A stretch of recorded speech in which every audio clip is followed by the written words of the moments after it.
अरे भाई भाई, दिल थाम लो, फेफड़े रोक लो और किडनी संभाल लो, क्योंकि आ गया है आईपीएल 2026 का क्वालिफायर एक। और आमने सामने है, एक तरफ है पहाड़ों की वादियों के कॉमन बॉयज यानी शुभम गिल गुजरात टाइटंस।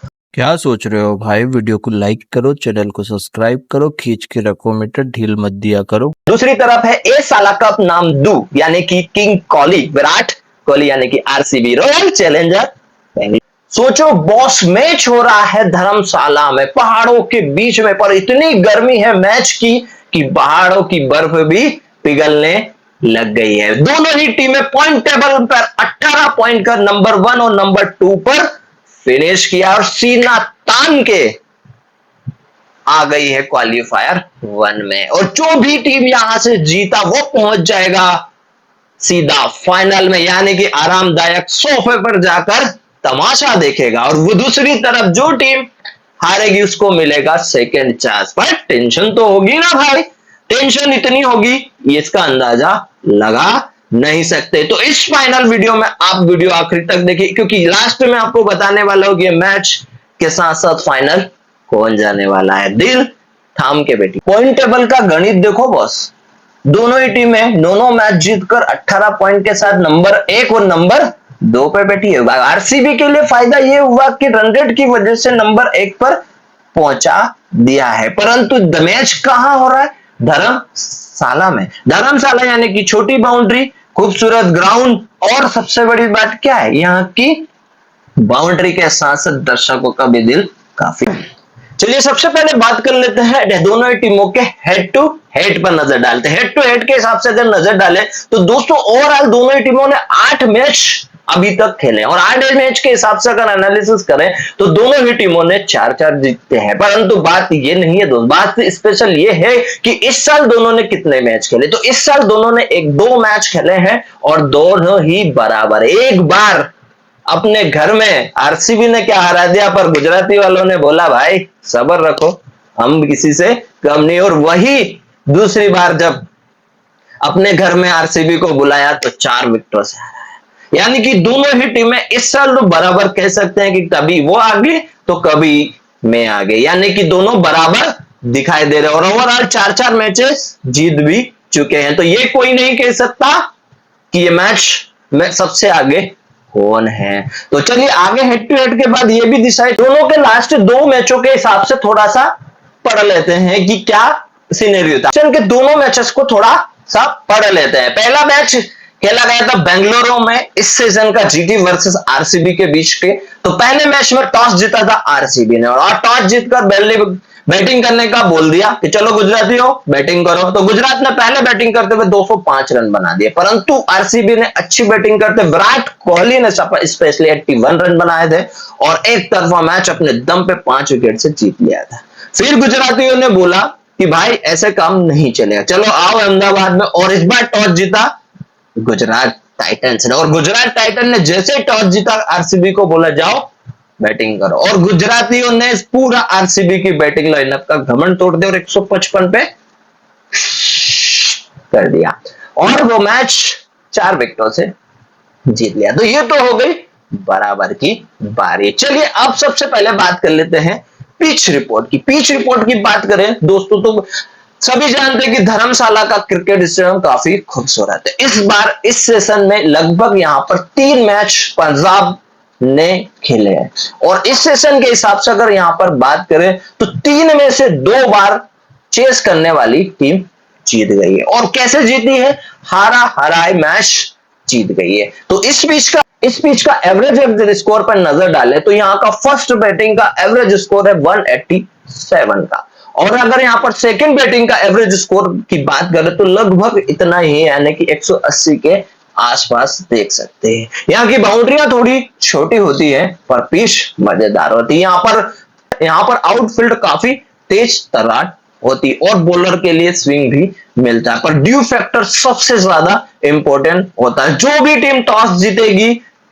और वो टॉस जीतने के बाद चेस करना पसंद करेगी। हाल ही के 3 धर्मशाला के मुकाबलों को थोड़ा सा एनालिसिस करते हैं। पहला मैच खेला गया था पंजाब और डीसी के बीच और पंजाब ने पहले बैटिंग करते हुए 210 रन का स्कोर खड़ा किया था। डीसी चेस करने आई थी और शुरू में लड़खड़ा गई थी, पर अक्षर पटेल, डेविड मिलर की शानदार पारी के दम पर वो स्कोर चेस हो गया, यानी कि 3 विकेटों से डीसी ने मैच। सेम मैच हुआ एमआई और पंजाब के बीच। एमआई ने पहले टॉस जीता और चेस करने का निर्णय लिया, यानी कि इस पे पंजाब ने रन पहले बैटिंग करते हुए लड़खड़ाते 200 रन का टारगेट दिया, बहुत ज्यादा लड़खड़ा गई थी और आखिरी में रन बने थे, यानी कि 200 रन का टारगेट जीटी ने बहुत आसानी से तिलक वर्मा के अंदाज में चेस कर लिया गया। और तीसरा मैच हुआ था, दिन का मैच हुआ था आरसीबी वर्सेस पंजाब के बीच, यानी कि आरसीबी यहां पर एक मैच खेल चुकी है और पहले मैच में टॉस जीता था पंजाब ने इस मैच में और आरसीबी ने पहले बैटिंग करते। आरसीबी ने बहुत शानदार तरीके से इसमें टॉस जीतकर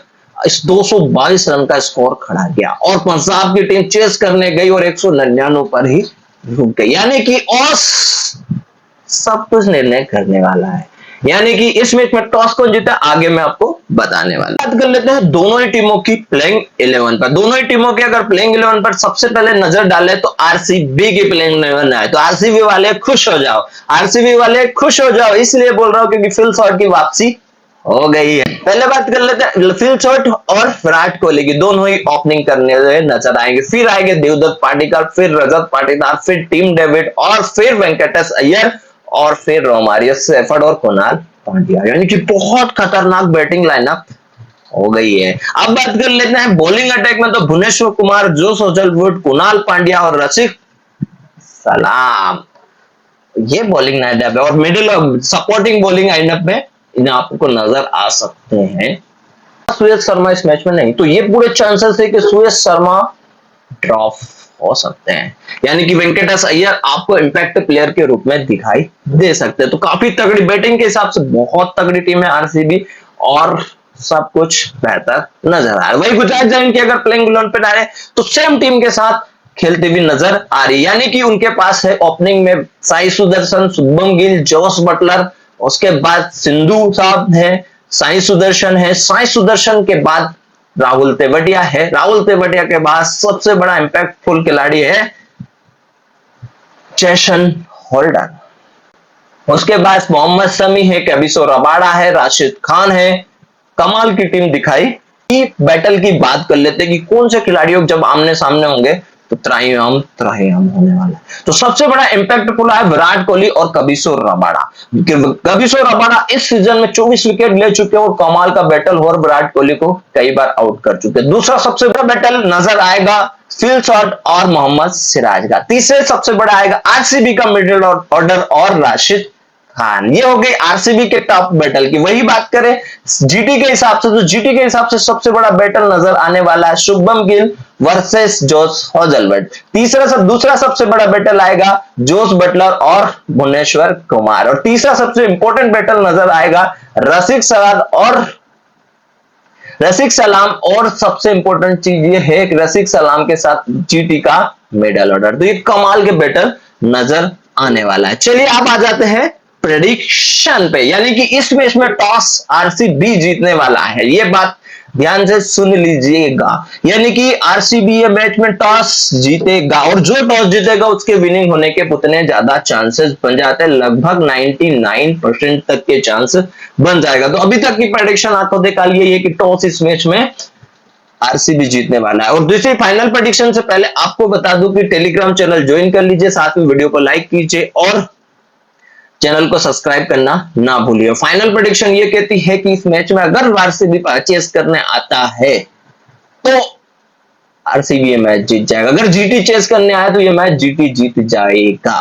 तो जल्दी से आप कमेंट में बताओ क्या दी गई प्रेडिक्शन बिल्कुल सही है और फाइनल प्रेडिक्शन के लिए टेलीग्राम पे आ जाओ, प्रत्येक मैच की फ्री प्रेडिक्शन आपको टेलीग्राम पे मिल रही है।